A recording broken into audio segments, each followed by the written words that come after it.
और बैग स्थित ground station हमें वास्तविक समय पे यान की जानकारी उपलब्ध कराते रहेंगे।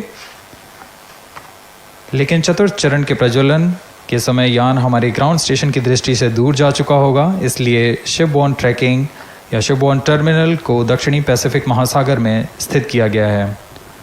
वह हमें PS4 बर्न 1 और बर्न 2 की जानकारी उपलब्ध कराएगा। इसके बाद PS4 शट ऑफ और आदित्य L1 के अंतक्षेपण की पुष्टि कुरु फ्रेंच गयाना स्थित ग्राउंड स्टेशन से की जाएगी।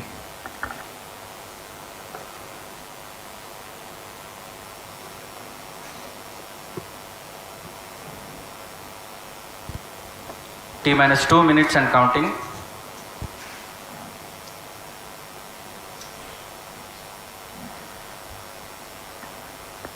अब हम उड़ान से 1 मिनट 50 सेकंड की दूरी पर। यह PSLV की 59वीं उड़ान होगी और इस PSLV एक्सेल संस्करण में यह 25वीं उड़ान है। इसरो के वर्क हॉर्स कहे जाने वाले इस रॉकेट कई ऐतिहासिक मिशन को सफलतापूर्वक संपन्न किया है, जिसमें चंद्रयान 1 और मार्स ऑर्बिटर मिशन उल्लेखनीय हैं। यह प्रमोशन वर्ष 2023 का 7वां मिशन होगा। इस साल की शुरुआत में SSLV के सफल प्रमोशन से शुरुआत कर LVM-3 के 2 प्रमोशन, GSLV Mark II का 1 और PSLV के 2 सफल प्रमोशन हो चुके हैं। यह PSLV का वर्तमान वर्ष में 3रा मिशन है।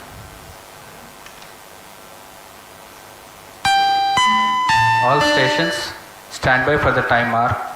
T-1 minute and counting. -55 seconds. All stops are armed. -50 seconds. All sequencers armed. तो हमारे साथ बने रहिए। अब 40 सेकंड पर -40 seconds. प्रमोशन किया जाएगा। VSPP open. -35 seconds. -30 seconds. Real-time programs activated. -25 seconds. PS2 VSPP open.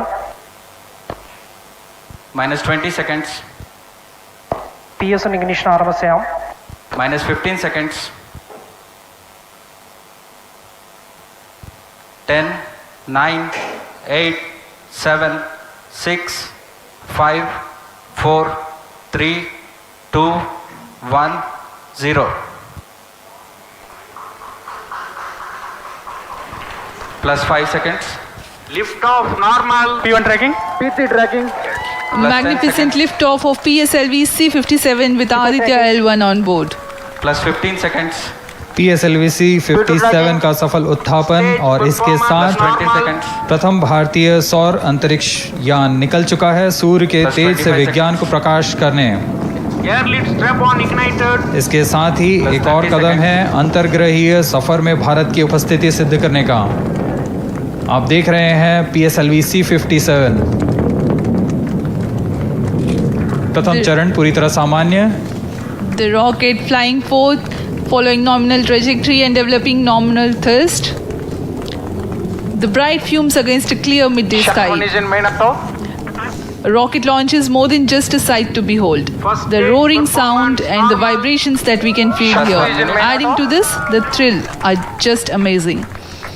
Ground lit and air lit strap-ons operating together with the first stage S-139. Ground lead strap on separated. जैसा कि निर्धारित है ground lead strap on को separate कर दिया गया है Performance normal. और प्रथम चरण का निष्पादन सामान्य है। इस घटनाक्रम में अगला एयर लेड स्ट्रैप ऑन को यान से पृथक कर दिया जाएगा। Air lead strap on separated. जी हाँ, इसकी भी पुष्टि हो गई है। स्ट्रैप ऑन को सफलतापूर्वक पृथक कर दिया गया है। We are 100 seconds past the launch time. The ground lit and air lit strap-ons have been separated. S-139 motor still thrusting. S-139 110 second के प्रज्वलन काल के पश्चात उसे भी पृथक कर दिया गया है। +2 minutes. द्वितीय चरण जो कि तरल नोदक पर आधारित चरण है, इसका प्रज्वलन शुरू हो चुका है और वर्तमान में प्रणोद Second उत्पन्न stage कर रहा है। performance normal. The launch vehicle is at an altitude of 73 kilometers. First stage has been separated, second stage has begun its operation, and the closed loop guidance has been initiated. According to the announcement by Range Operations Director, PS2 is developing nominal thrust. PS2 41 ton के तरल नोदक पर आधारित चरण है। इसमें विकास engine द्वारा 800 kilo Newton का प्रणोद उत्पन्न होता है और इसका प्रज्वलन काल लगभग 150 सेकंड का होगा।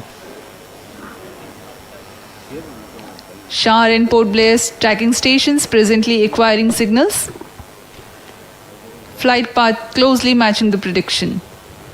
Plus 3 minutes. वर्तमान में यान क्लोज लूप गाइडेंस के अंतर्गत है। Second stage performance normal. यान की ऊंचाई 106 किलोमीटर तथा सापेक्ष गति 3 किलोमीटर प्रति second. The velocity addition in PS2 regime is going to be from 2 kilometers per second to 4.9 kilometers per second. Payload fairing separated. The payload fairing covering the Aditya L1 spacecraft has been separated. The current altitude of the launch vehicle is 118 kilometers. Relative velocity exceeding 3.8 kilometers per second.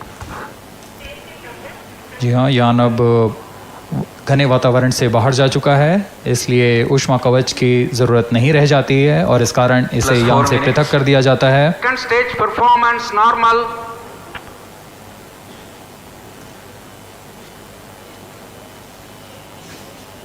द्वितीय चरण वर्तमान में प्रणोद उत्पन्न करता हुआ और यान पूरी तरह सामान्य प्रदर्शन करता हुआ अपने अनुमानित पथ की ओर बढ़ रहा है।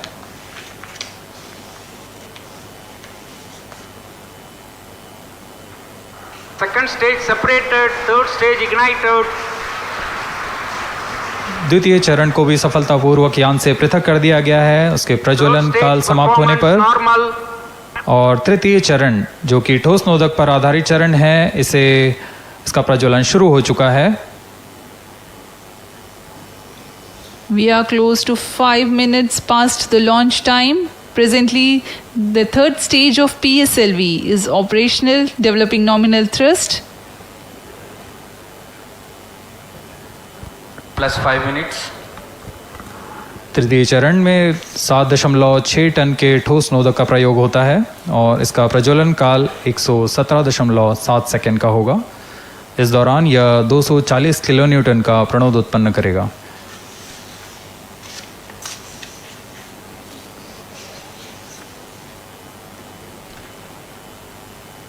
वर्तमान में यान की ऊंचाई 134 Third किलोमीटर stage performance तथा normal. सापेक्ष गति 5.96 किलोमीटर प्रति second.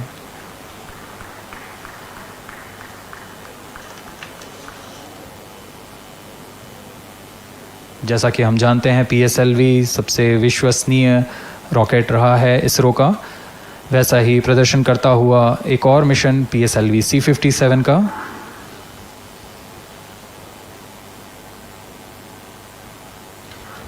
For the present mission, after PS3 completes Plus its 6 burn minutes. duration, a coast phase of 200 seconds will follow, in which the rocket will continue to be steered while there is no development of thrust.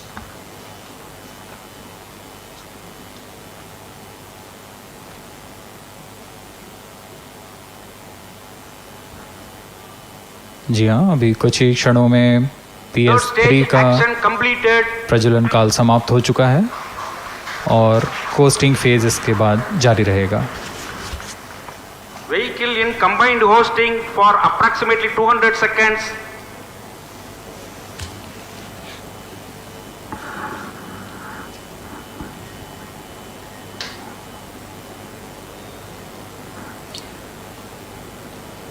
Unique to this mission, the Vehicle PS4 performance normal. will start twice at pre-designated times Plus and 7 duration. minutes.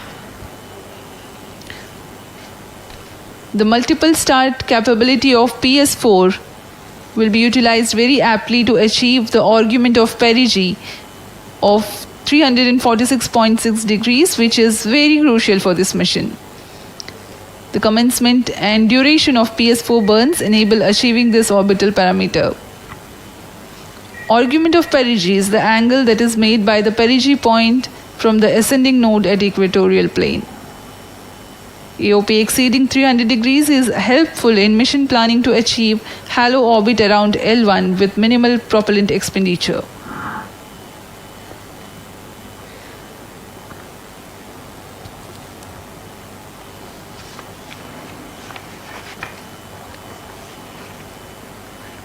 सभी वैज्ञानिक गहनता से अध्ययन करते हुए इन आंकड़ों का जो कि ग्राउंड स्टेशन द्वारा प्रसारित किए जा रहे हैं।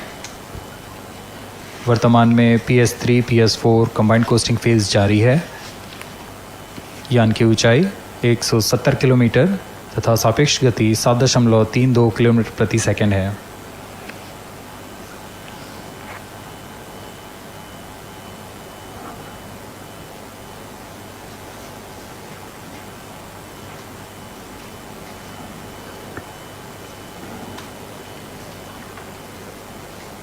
Vehicle performance normal.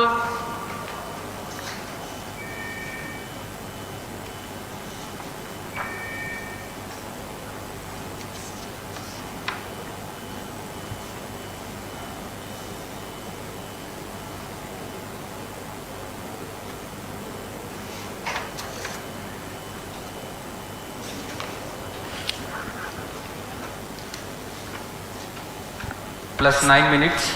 Speaking a few words about the Aditya L1, describing the sun, Indian Vedas have said, Yesha Bhagavan Manirakasha Mandalasya Chakravarti Khechara Chakrasya Deepako Brahmanda Bhandasya Asayayo Charkarti Bharvati Jarhati Jagat.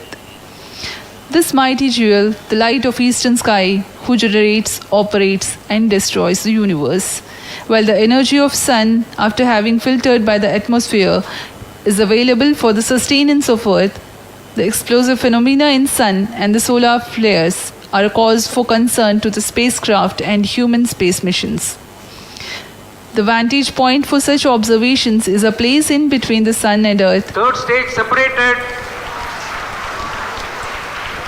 Now we have a successful separation event of the third stage of Separated PSLV. hosting. It is approximately 900 seconds. Plus 10 minutes.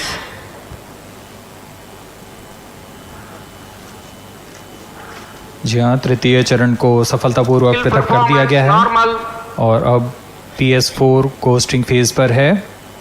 इस दौरान कोई भी प्रणोद उत्पन्न नहीं हो रहा है। यान प्राप्त संवेग से आगे बढ़ता हुआ और निर्धारित पथ का अनुकरण करता हुआ जा रहा है। We are 627 seconds from the launch. For another 600 more seconds or so, we will be getting tracking data from the BIAX ground station.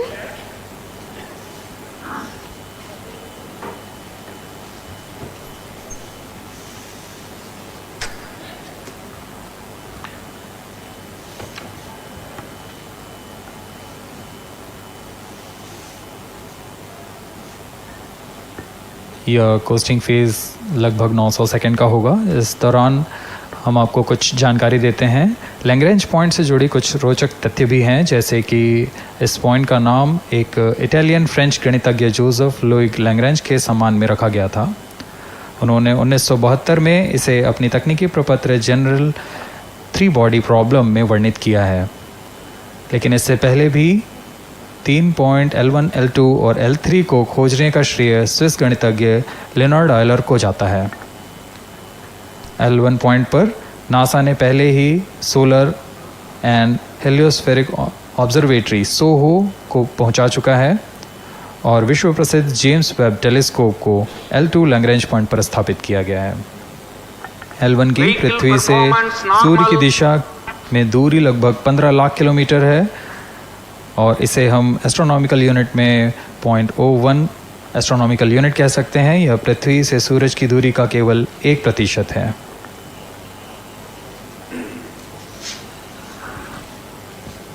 The vantage point for observing sun is a place in between the Sun and Earth where direct visibility exists to the Sun while continuous communication link exists with the Earth.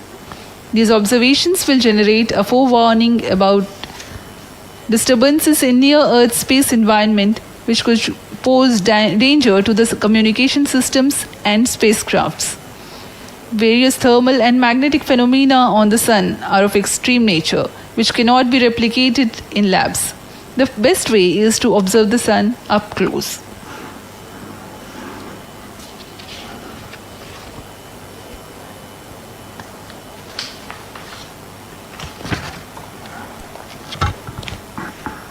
The distance between the Earth and Sun is approximately 150 million kilometers.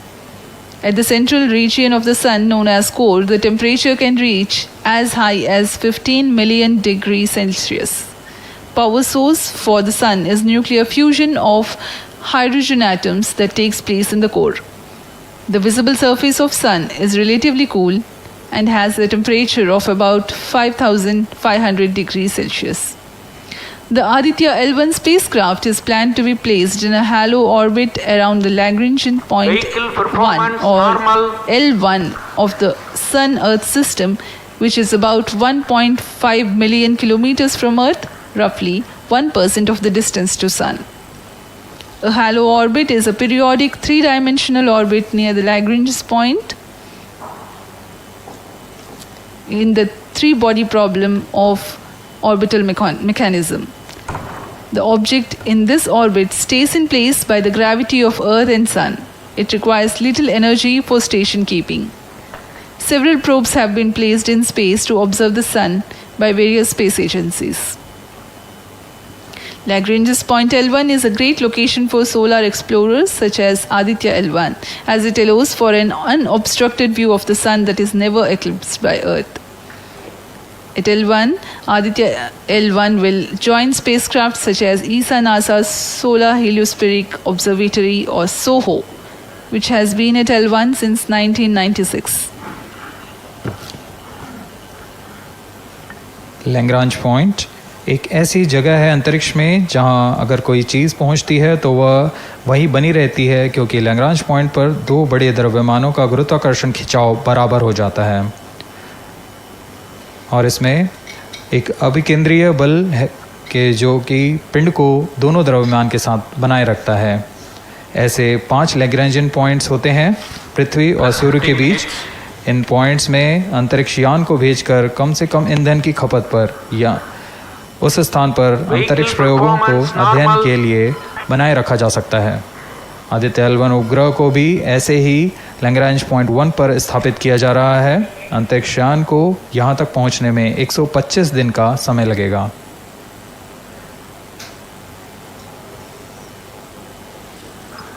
इस Lagrangian points के कुछ फ़ायदे होते हैं, जैसे हम यहाँ Aditya L1 के बारे में बात कर रहे हैं तो यह अंतरिक्ष यान लैग्रेंजियन पॉइंट 1 के पास जाएगा और यह ऐसा पॉइंट है जहाँ से सूर्य को बिना किसी ग्रहण या रुकावट के निरंतर देखा जा सकेगा और अध्ययन किया जा सकेगा। दूसरा फ़ायदा यह कि विभिन्न मापन या विश्लेषणों के लिए किसी भी तरह की रुकावट या कमी नहीं आएगी। वायु न होने की वजह से इससे दूर तक स्पष्ट देखा जा सकेगा। लैग्रेंज पॉइंट पर इस वेधशाला को रखने का मुख्य कारण यह भी है कि यहाँ उपग्रह लगभग स्थिर रहेगा और उपग्रह के अभिवृत्ति नियंत्रण के लिए अधिक ईंधन की आवश्यकता नहीं होगी।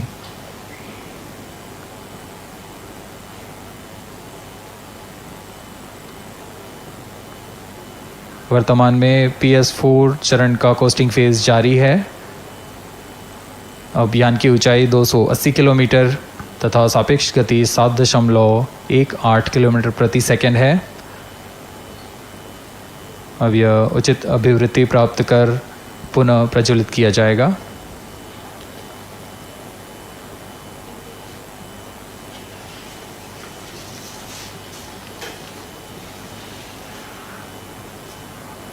Vehicle performance normal.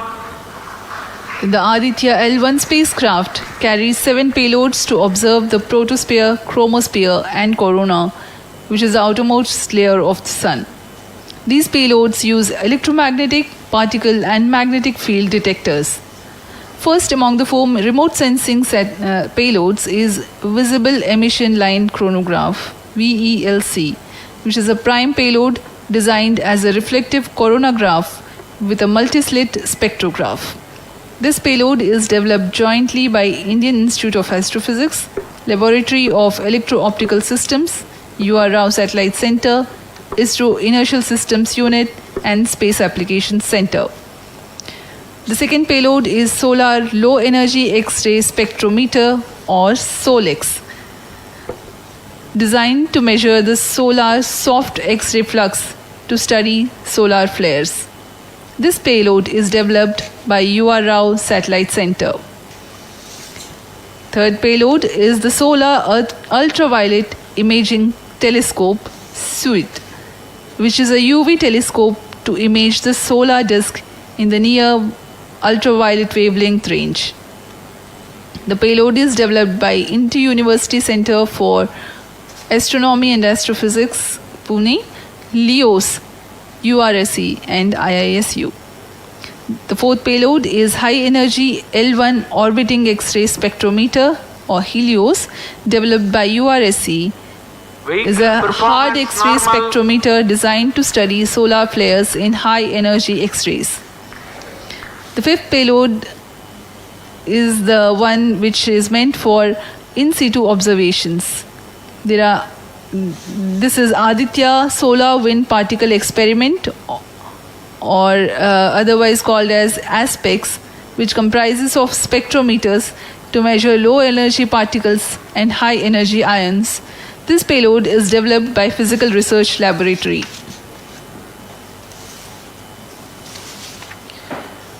The sixth payload is Plasma Analyzer Package for Aditya, in short PAPA. It is designed to understand the solar winds and its composition and perform mass analysis of solar winds. This payload is developed by Vikram Sarabhai Space Center. The seventh payload is a magnetometer, or MAG, developed by LEOS, which will measure the low intensity interplanetary magnetic field in space using a pair of magnetic sensors.